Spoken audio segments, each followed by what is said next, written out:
You very kindly said that you will do a little bit of a monologue from Big Maggie for us. But first, when you were told, okay, Mrs. Dolphin, 1969, she was first around, iconic figure in Irish theatre. I don't know if there was any kind of reluctance on your part? Only that I'm older than the woman would have been. But in those days, people looked a lot older than they actually were. So right. I would say Maggie would have been in her mid-40s. She married an older man who has just died, and he was 60. So I put her at about mid-40s. Right. So I'm a little bit older than that. But you don't look it, dear. She might have looked a little bit older for a woman of her time, particularly in rural Ireland. You know, somebody working on a farm. Yeah. Well, there was a period of time there where everybody in Ireland looked like they slept outdoors. You know, there was that exactly. There's a rough sort of skinned look about everybody with the weather.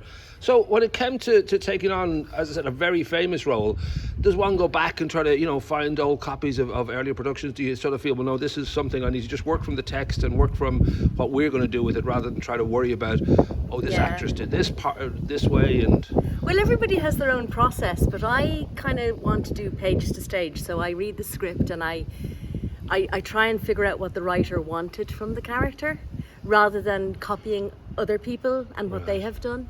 Because I think it's a nicer process if you form the character yourself than just imitate what you've seen before. It's a funny one. I kind of see John B. Keane almost like our Tennessee Williams or whatever. He captured very well, and with a great sense of humour, a certain Irish kind of character and certainly a certain kind of part of a rural Ireland that maybe wouldn't have been, that common to a lot of people and who went to the theatre and all the rest.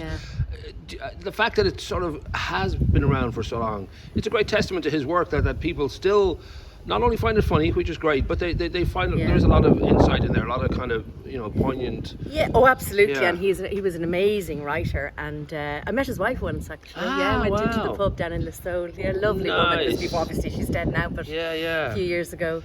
But I think he had a great insight into women. Right. And I'd say that was partly to do with the relationship he had with his own wife. Okay. It is of its time, definitely. The script, it's set in 1963, but it's about human relationships, and that doesn't change very much over the course of the years. Relationships between parents and children, or with each other, or love interests, or So that's interesting. Well, I know John B would be very happy, as much as he sort of felt it was so important to capture these, stories and put them out there. Someone like Greystones, having this is your 6th production with the Greystones Players, there's always been some drama groups around, but it's so, I think, important for a community to have this, because it is a sort of prism to you're sort of putting on a show that's written by somebody else and it's a whole different story, but there's something about it being a local production. Pulls you in a new direction. It sort of puts a different spin on it, or a different taste. It's lovely to do theatre. I'm an aficionado anyway, whether I'm going to the theatre or acting on stage or whatever, I can't give it up. I've got the bug, as it were. Right. But it is lovely to do something local. And I hope the Greystones audience now will appreciate this, because it's an amazing play. Well, I think there is a strong artistic kind of community in the town. We may have gotten incredibly lazy due to COVID, and we don't go out as much as we used to, but I think people are beginning to see the value in actually making contact with the living is a good thing. Absolutely. It's so lovely to be back. But we still even found time to do a radio play during COVID. That's right. So we didn't stop. We didn't stop. So I suppose, just to wrap up, I will link the show, the tickets and all that above, and these shows tend to sell out, so it's good for people to book now rather than wait until, or maybe I'll do that next week or whatever. But you did say you might be able to do a little bit of the Okay, just a few lines. That'd be great. Okay, so this is the final scene when she does her monologue. So it's about looking back at when she married. Right. When I married, God help me, I was only a slip of a thing. I had no idea what I was facing. You'd think someone would have warned me, but they all stood back and let me go ahead. Marriage is the only safe place for a young girl, they said. You'll have a home, you'll have security.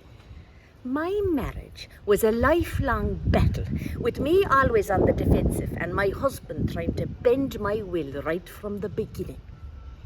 That's it. Beautiful. There'll be farmers watching this all over the country, wiping a tear from their eye. Well, I tell you, it was something to get the accent right. That was perfect. That was lovely.